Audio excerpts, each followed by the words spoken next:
जय हिंद प्यारे बच्चों। आप लोग कक्षा 10 के बोर्ड एग्ज़ाम की तैयारी में आशा करते हैं एकदम लगे हुए होंगे और आपका एग्ज़ाम एकदम बिल्कुल पास में आ चुका है। 22 फरवरी से आप लोगों का एग्ज़ाम भी है। तो आज हम लोग देखते हैं, इसके पहले वीडियो में एक प्रैक्टिस सेट किया गया था साइंस का और पहले लेसन के लगभग 10 क्वेश्चन का एनालिसिस हम लोगों ने किया था, उसका फुल डिस्कशन हुआ था। आज पहले ही लेसन के जो आपका चैप्टर है साइंस का पहला, रासायनिक अभिक्रिया और समीकरण, तो उसी पर हम लोग कुछ और 10 क्वेश्चंस को लेकर के आए हैं हम आपके लिए। देखते हैं कि आप कितने क्वेश्चंस को हल कर सकते हैं और इन क्वेश्चन को देखने के साथ साथ ही आप बहुत अच्छे से ध्यान से देखिए, आपका पूरा चैप्टर जो होगा वो उसका रिवीजन भी हो जाएगा। तो हमारा जो आज पहला क्वेश्चन है आपका, वो है श्वसन किस प्रकार की अभिक्रिया है। तो आप इसको देख सकते हैं, आपकी स्क्रीन पर आपको क्वेश्चन दिख रहा होगा और आप ट्राई कर सकते हैं कि किस तरीके से इसका आंसर देना है। तो श्वसन किस प्रकार की अभिक्रिया है, मतलब हम लोग जब सांस लेते हैं तो उसमें भी एक रासायनिक अभिक्रिया होती है और वो किस प्रकार की रासायनिक अभिक्रिया है। 4 ऑप्शन आपके पास है।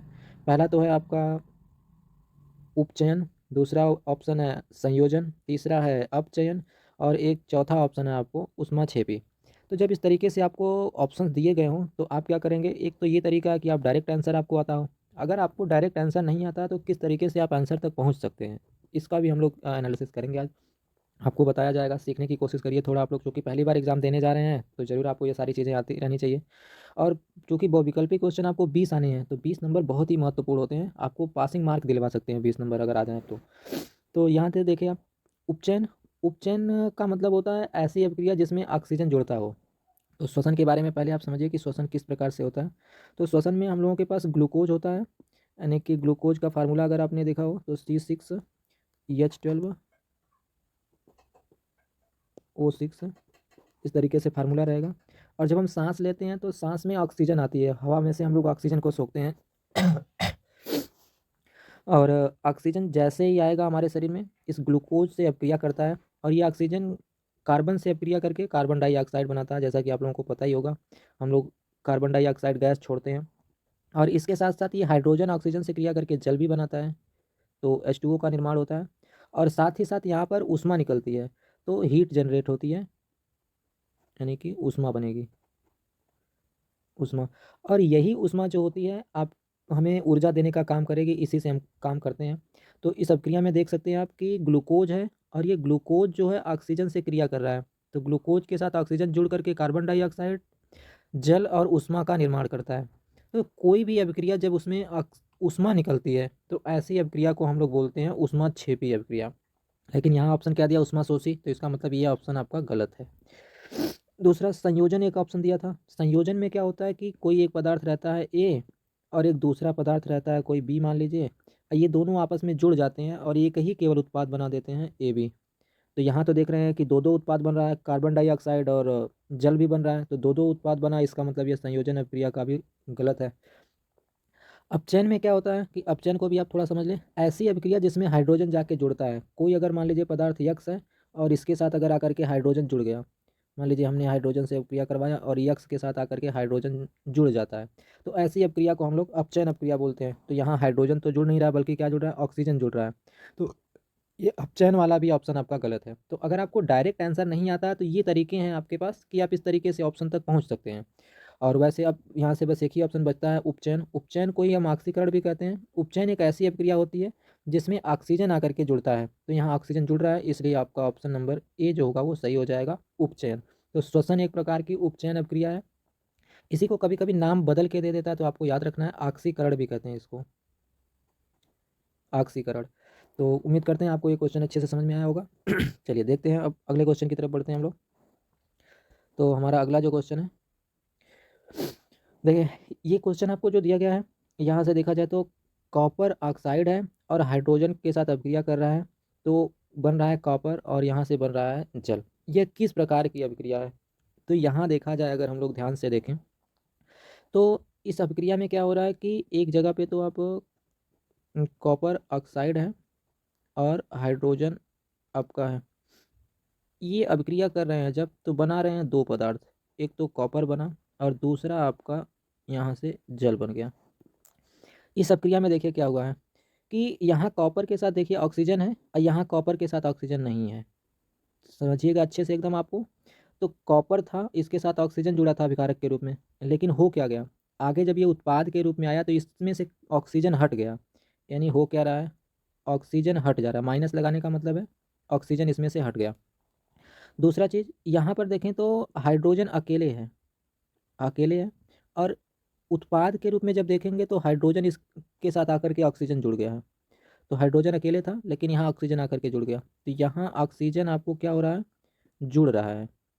तो एकदम ध्यान से समझिएगा, कॉपर के साथ यहाँ ऑक्सीजन था लेकिन वो ऑक्सीजन हट करके अकेले हो गया कॉपर, तो यहाँ ऑक्सीजन निकल रहा है।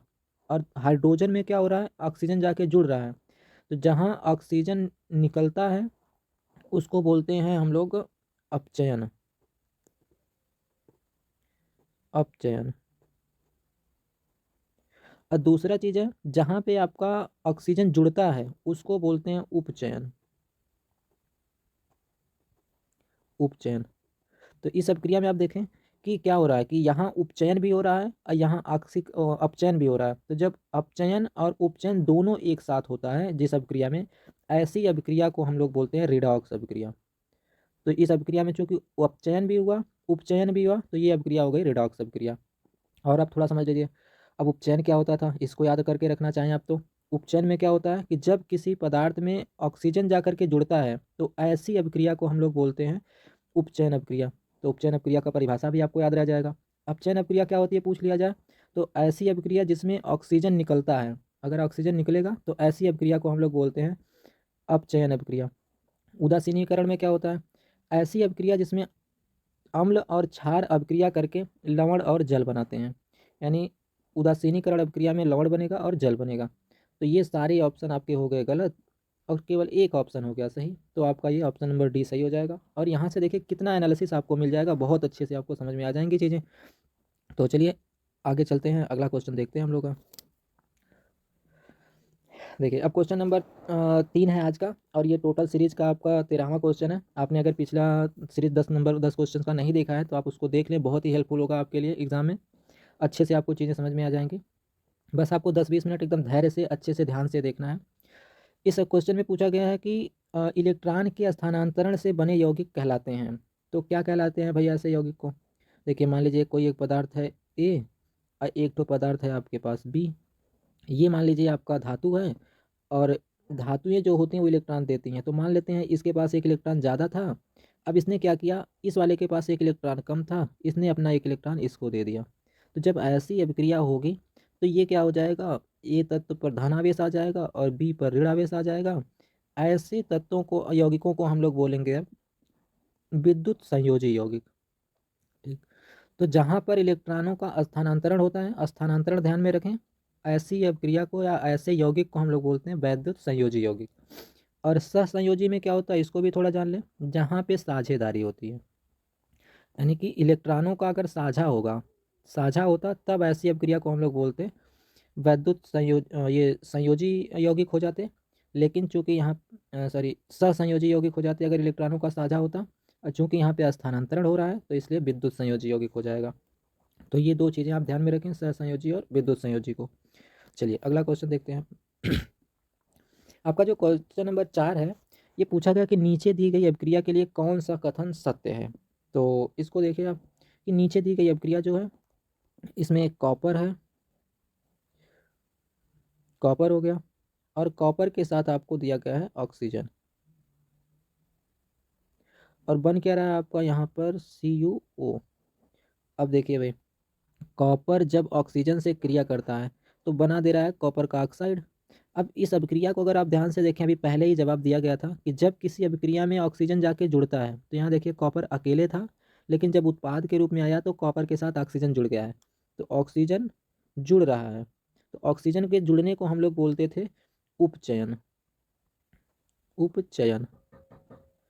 ठीक, तो यह जो अभिक्रिया है वो उपचयन अभिक्रिया है, तो एक प्रकार की उपचयन है। और आपको इसका नाम दूसरा भी बताया गया था कि उपचयन का ही दूसरा नाम होता है ऑक्सीकरण,